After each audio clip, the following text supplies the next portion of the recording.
నమస్తే welcome to our channel నేను మీ ప్రియాంకారావు దేశవ్యాప్తంగా ఎన్నో స్కాములు జరుగుతూ వస్తాయి అయితే ఒకే స్కామ్ కొన్ని రాష్ట్రాల్లో జరిగితే అది ఎలాంటి స్కామ్ అంటే విద్యా వ్యవస్థలో స్కూల్ లేదు స్కూల్లో పిల్లలు లేరు వాళ్ళకి పాఠ్య పుస్తకాలు లేవు కానీ అక్కడున్న టీచర్స్కి మాత్రం జీతాలు వస్తున్నాయి అది కూడా లక్షల్లో మరి ఎక్కడ జరిగింది ఇది అనేది ఈ వీడియోలో తెలుసుకుందాం సో దీనికి సంబంధించి మనతో మాట్లాడడానికి సీనియర్ జర్నలిస్ట్ సిఎస్ రావు గారు ఉన్నారు ఆయనతో మాట్లాడి మరిన్ని విషయాలు తెలుసుకుందాం నమస్కారం సార్ నమస్తే అంటే ఫస్ట్ టైం వింటున్నాం స్కూల్ లేదు విద్యార్థులు పుస్తకాలు లేవు ఏదీ లేదు కానీ లక్షల్లో జీతాలు మాత్రం ఇస్తున్నారు అని చెప్పేసి ఇది ఎలా సాధ్యం సార్ అసలు ఎక్కడ జరిగింది ఇప్పుడు వస్తున్న అఫీషియల్ న్యూస్ ప్రకారం 7,993 స్కూల్స్ లో ఒక్క విద్యార్థి కూడా లేడు కానీ ఆ స్కూల్స్ లో టీచర్లు ఎంతమంది ఉన్నారు కదా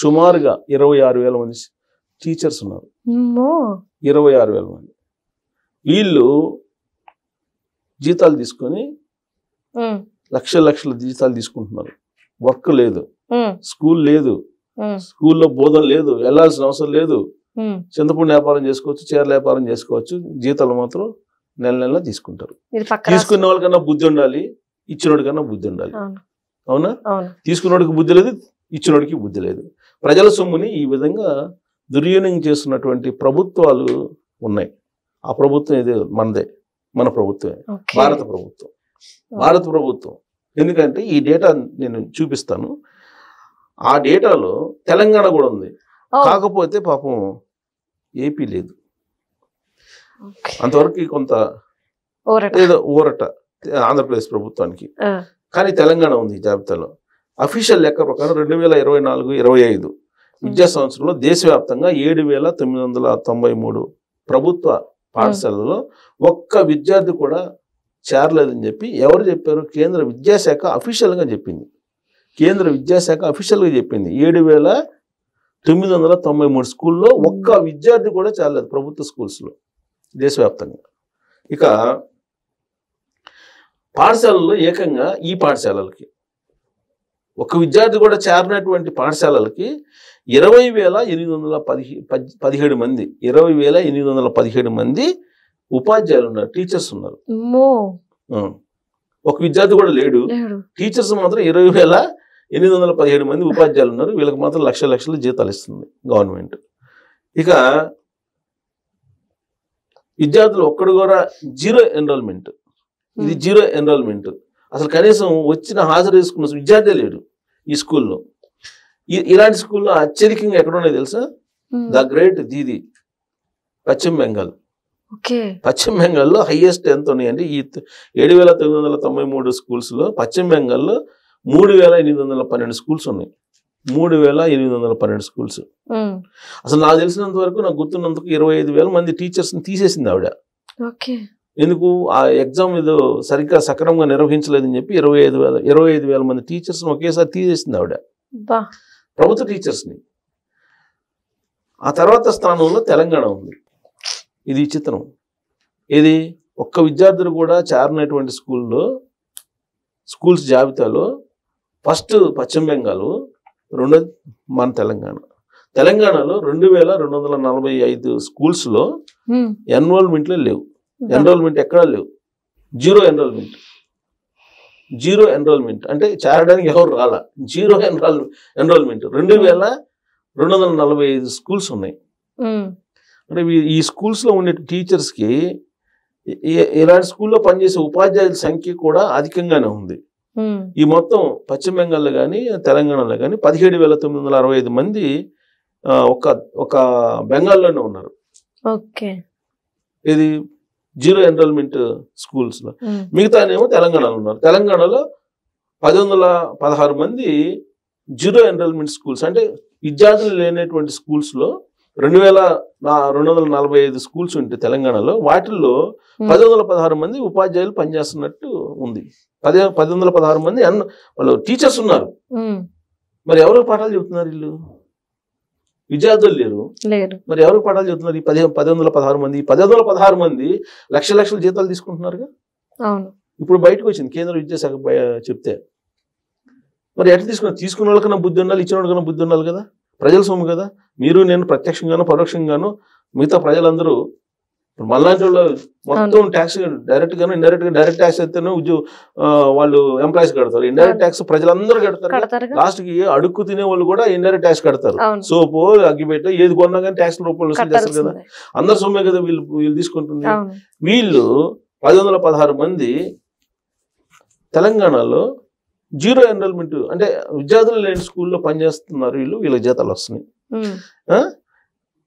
విద్యార్థులు చేరనటువంటి స్కూల్లో తెలంగాణ తర్వాత స్థానాల్లో వరుసగా, అంటే ఫస్ట్ పశ్చిమ బెంగాల్, తర్వాత తెలంగాణ, తర్వాత అసలు స్కూల్లో చేరటానికి ఇష్టపడినటువంటి హర్యానా నెక్స్ట్ 3rd ర్యాంకులో, తర్వాత మహారాష్ట్ర, గోవా, అసోం, హిమాచల్ ప్రదేశ్, ఛత్తీస్గఢ్, నాగాలాండ్, సిక్కిం, త్రిపుర ఉన్నాయి.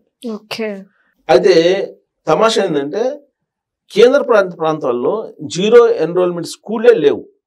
కేంద్ర ప్రాంతాల్లో లేవు జీరో ఎన్రోల్మెంట్ స్కూల్, అన్నిట్లో పిల్లలు ఉన్నారు. కానీ ఈ రాష్ట్రాల్లో మాత్రం ఈవెన్ ఢిల్లీలో కూడా లేదు. ఢిల్లీలో కూడా జీరో ఎన్రోల్మెంట్ ఉన్నటువంటి పరిస్థితి లేదు. ఆంధ్రప్రదేశ్లో కూడా లేనట్టుంది, ఇవ్వలేదుగా, జాబితా అయితే ఇవ్వలేదుగా. సో కాబట్టి జీరో ఎన్రోల్మెంట్ ఉన్నటువంటి స్కూల్స్ ఉన్నటువంటి రాష్ట్రాలు నేను ఇప్పుడు లిస్ట్ చదివాను. దాంట్లో ఫస్ట్ పశ్చిమ బెంగాల్ ఉంటే, 2 తెలంగాణ. ఎవరు సొమ్ము ఇదంతా? ఎందుకు ఇస్తున్నారు? సంఘాలు పెట్టుకుంటారు, ప్రభుత్వ సంఘాలు పెట్టుకుంటారు. మళ్ళా ప్రభుత్వ ఉద్యోగుల సంఘం, ప్రభుత్వ టీచర్స్ సంఘం, ఇలాంటివన్నీ పెట్టుకొని వీళ్ళు మాకు డిమాండ్లు చేస్తుంటారు. ఏం డిమాండ్లు? మాకు పిఆర్సీ వేయండి, ఫిట్మెంట్ పెంచండి, డిఏలు ఇవ్వండి, ఐఆర్లు ఇవ్వండి, ఇంకా అవసరమైతే కరువు వచ్చింది మాకు కరువు బత్యం ఇవ్వండి, ఇలాంటివి కూడా డిమాండ్ చేస్తుంటారు. మరి వీళ్ళు ఎలా తీసుకుంటున్నారు అసలు ఈ 1000? కానీ ఏ ప్రభుత్వ ఉద్యోగ సంఘ నేత అయినా సరే, మా రాష్ట్రంలో 2000 స్కూల్లో జీరో ఎన్రోల్మెంట్ ఉంది, 1116 మంది ఉపాధ్యాయులకు ఊరినే జీతాలు ఇస్తున్నారు, దీనికి ఏదైనా ప్రత్యామ్నాయం చూపండి అని చెప్పి ఒక్క ప్రభుత్వ ఉద్యోగ నేత అయినా సరే ప్రభుత్వం దృష్టి తీసుకొచ్చాడా? తీసుకురాల.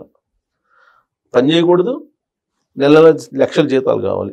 ఇలాంటి యాటిట్యూడ్ ఉన్నటువంటి ప్రభుత్వ ఉద్యోగుల్ని ఏం చేయాలి?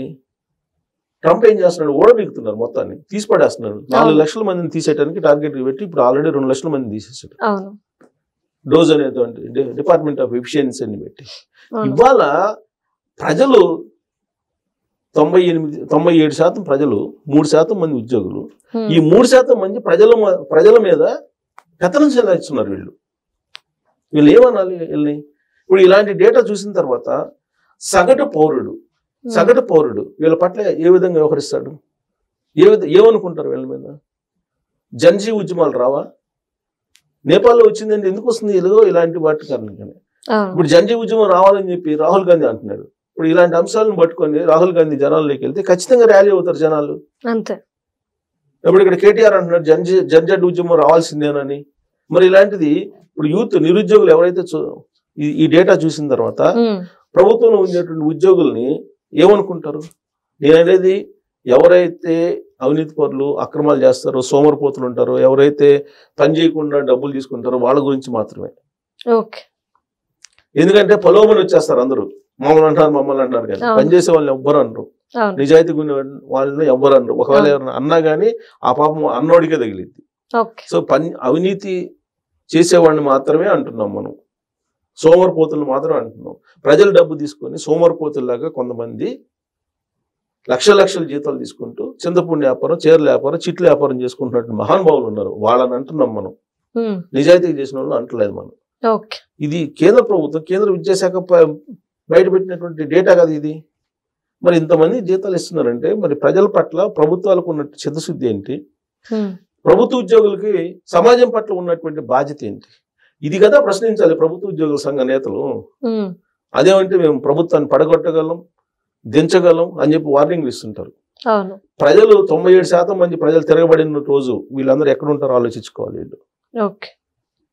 కనీసం ప్రభుత్వ ఉద్యోగ సంఘ నేత అయినా సరే ఇలా ఉంది రాష్ట్రంలో పరిస్థితి అని ఒక్కళ్ళన్నా అన్నారా? ఒక్కళ్ళు కూడా అనలేరు కదా. జీరో ఎన్రోల్మెంట్ అంటే సిగ్గుసేటు కదా వాళ్ళకి, జీరో ఎన్రోల్మెంట్ అంటే. అందుకే కొన్ని రాష్ట్రాలు ఏం చేసినాయి అంటే ప్రభుత్వ ఉద్యోగ పిల్లలు ఖచ్చితంగా ప్రభుత్వ స్కూల్లో చదివి తీరాల్సిందే, లేదంటే మీకు ఇంక్రిమెంట్లు ఉండవు. ప్రమోషన్స్ ఉండవు అని చెప్పి తీర్మానాలు చేసినటువంటి రాష్ట్రాలు ఉన్నాయి. ఓకే. రేవంత్ రెడ్డి గారు తల్లిదండ్రులను చూడనటువంటి ప్రభుత్వ ఉద్యోగులకి 10 నుంచి 15% జీతాలు కట్ చేస్తారని చెప్పి రీసెంట్ గా రేవంత్ రెడ్డి గారు అనౌన్స్ చేశారు. అలాంటి స్టేట్మెంట్స్, అలాంటి కఠినమైన నిర్ణయాలు తీసుకోవాలి. మీరు 0 ఎన్రోల్మెంట్ ఉన్న స్కూల్స్ లో మీకు ఎందుకు ఉద్యోగం అసలు అవసరం లేదు కదా. సో కాబట్టి ఇప్పటికైనా సరే ప్రభుత్వ ఉద్యోగ సంఘ నేతలు ఎవరైతే ఉన్నారో వాళ్ళు బాధ్యత వ్యవహరించాలి. లేదంటే ఏదో ఒక రోజు, ఇవాళ కాకపోతే రేపుగా తర్వాత ఖచ్చితంగా సమాధానం సమాజానికి చెప్పాల్సిన పరిస్థితి వీళ్ళకి వస్తుంది. Okay, right. Thank you so much sir.